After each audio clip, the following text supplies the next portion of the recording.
بسم اللہ الرحمن الرحیم۔ السلام علیکم پیارے بچوں، community based high school Tando Jam کے یوٹیوب چینل سے آپ کو خوش آمدید کہتی ہوں۔ آج آپ کی خدمت میں 8ویں جماعت کی اردو کی کتاب کے سبق نمبر 4 نعت کے ساتھ حاضر ہوں۔ نعت جیسا کہ آپ جانتے ہیں وہ شاعری یا نظم جس میں آپ صلی اللہ علیہ وسلم کی شان بیان کی جائے، تعریف کی جائے، وہ نعت کہلاتی ہے۔ اب ہم ریڈنگ کرتے ہیں نعت کی، اس کے بعد آپ کو اس کے کچھ مشکل ورڈز کے معنی بتا دوں گی اور پھر کچھ تشریح کر دیں گے اس کی۔ دل جس سے زندہ ہے وہ تمنا تم ہی تو ہو، ہم جس میں بس رہے ہیں وہ دنیا تم ہی تو ہو۔ ٹوٹا جو سینہ شب تارے الس سے، اس نور اولین کا اجالا تم ہی تو ہو۔ سب کچھ تمہارے واسطے پیدا کیا گیا، سب غائب ہو گئے غایت اولا تم ہی تو ہو۔ جلتے ہیں جبرائیل کے پر جس مقام پر، اس کی حقیقتوں کے شناسا تم ہی تو ہو۔ گرتوں ہو کو تھام لیا جس کے ہاتھ نے، اے تاج دار یسرب و بطحا تم ہی تو ہو۔ دنیا میں رحمت جو دو جہاں اور کون ہے، جس کی نہیں نظیر وہ تمنا تنہا تم ہی تو ہو۔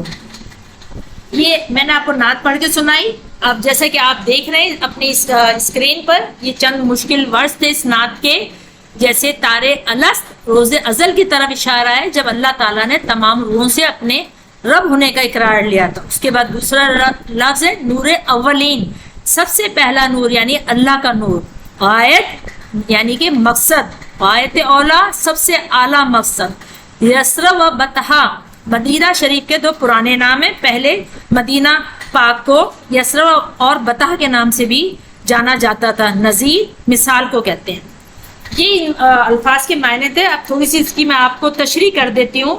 یہ نظم جو ہے، نعت جو ہے مولانا ظفر علی خان نے لکھی ہے۔ اس نعت میں مولانا ظفر علی خان آپ صلی اللہ علیہ وسلم کی شان بیان کرتے ہوئے فرما رہے ہیں کہ اس دنیا میں ہر مسلمان کی تمنا، خواہش جو ہے وہ آپ صلی اللہ علیہ وسلم ہے۔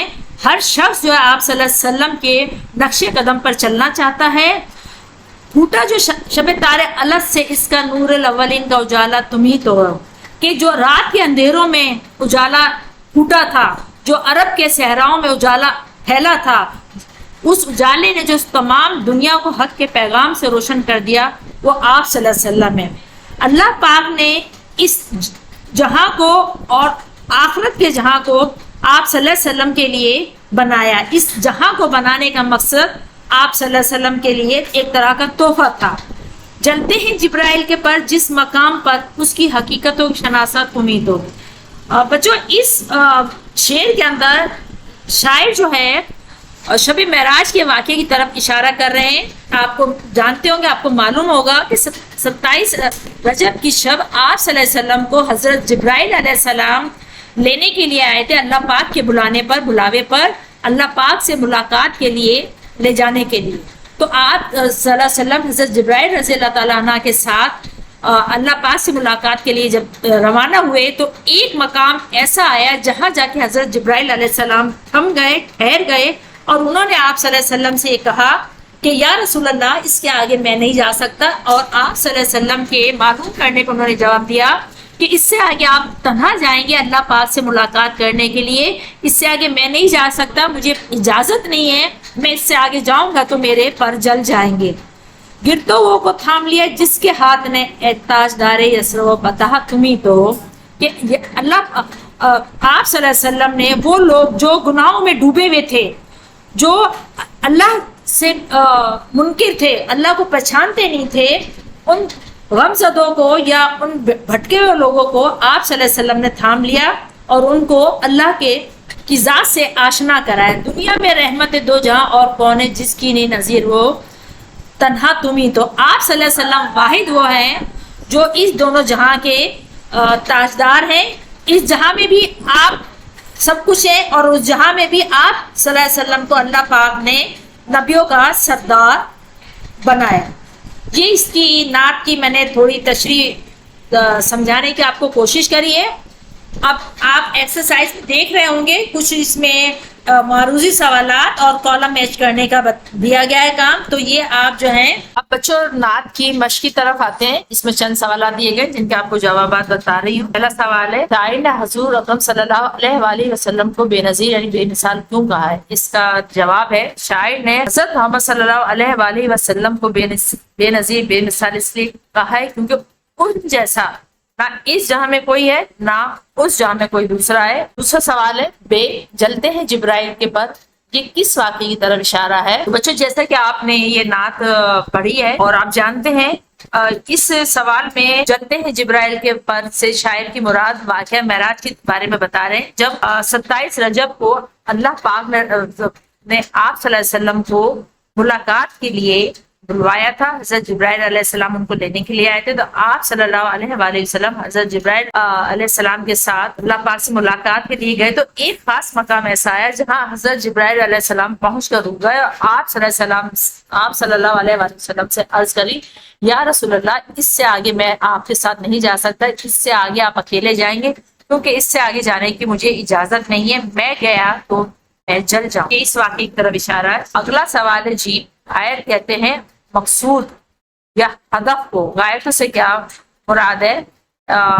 اس کا جواب ہے کہ یہ دنیا کو تخلیق کرنے کا مقصد جو تھا وہ آپ صلی اللہ علیہ وسلم کے لیے دنیا تخلیق کری گئی تھی۔ اگلا سوال ہے، دال دوسرے تیسرے چوتھے شعر کا مفہوم بیان کیجیے۔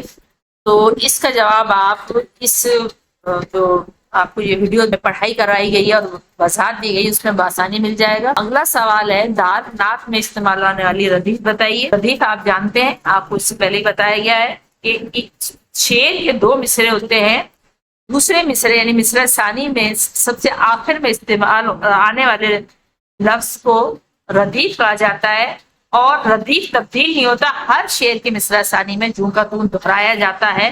تو نعت کی ردیف تو ہو، تم ہی تو ہو، یہ کہہ سکتے ہیں ہم۔ اس کے بعد آتے ہیں درج ذیل الفاظ اور تراکیب کے معنی لکھیے۔ پہلا لفظ ہے طارق الست، یعنی یہ روز ازل کی طرف اشارہ ہے جب اللہ تعالیٰ نے تمام روز سے اپنے رب ہونے کا اقرار لیا تھا۔ اگلا لفظ ہے نور الاولین، سب سے پہلا نور یعنی اللہ کا نور۔ غایت اور شناشا یعنی جان پہچان والا۔ تاجدار، یہ آپ صلی اللہ علیہ وسلم کے لیے استعمال ہوتا ہے لفظ تاجدار حرم جسے کہا جاتا ہے۔ اس کے بعد ہے یسرا و فتح خالی، یہ مدینہ شریف کے پہلے کے نام ہے، مدینہ کو پہلے یسرب اور فتح کہا جاتا تھا۔ اس کے بعد ہے سوال نمبر 3، درج ذیل شعر کو نثر میں تبدیل کیجیے۔ اور یہ اس کا جواب آپ کو ویڈیو کے شروع میں مل جائے گا جہاں آپ کو وضاحت دی گئی ہے۔ اب اس کے بعد ہے سوال نمبر 4، کالم الف کے مصرے کالم بے سے ملائیے۔ آپ نے اگر نعت پڑھی ہے تو آپ اس کالم کو الف کو بے سے بآسانی ملا سکتے ہیں۔ اس کے بعد ہے سوال نمبر 5، درست جواب پر صحیح کا نشان لگائیے۔ الف ہے سب کچھ پیدا کیا گیا، اس کا صحیح جواب ہے آپشن نمبر 3، رسول پاک صلی اللہ علیہ وآلہ وسلم کے لیے۔ بے ہے گرتے ہوئے کو کس نے تھام لیا، اس کا درست جواب ہے تیسرا آپشن ہے نبی پاک صلی اللہ علیہ وآلہ وسلم۔ ڈیم ہے شاعر نے کس کی تمنا سے دل کو زندہ کیا ہے، اس کا بھی جواب ہے آپشن نمبر 3، رسول پاک صلی اللہ علیہ وآلہ وسلم۔ دال میں پوچھ رہے ہیں شاعر نے نور الاولین کہا ہے، کس کو کہا ہے، اس کا بھی وہی جواب ہے آپشن نمبر 2، رسول اکرم صلی اللہ علیہ وآلہ وسلم کو۔ اس طرح بچوں مشق کا کام مکمل ہوا۔ آپ سے اجازت چاہتے ہیں، انشاءاللہ جلد نئے سبق کے ساتھ حاضر ہوں گے۔ اس وقت تک کے لیے اپنا بہت سا خیال رکھیے گا۔ اللہ حافظ۔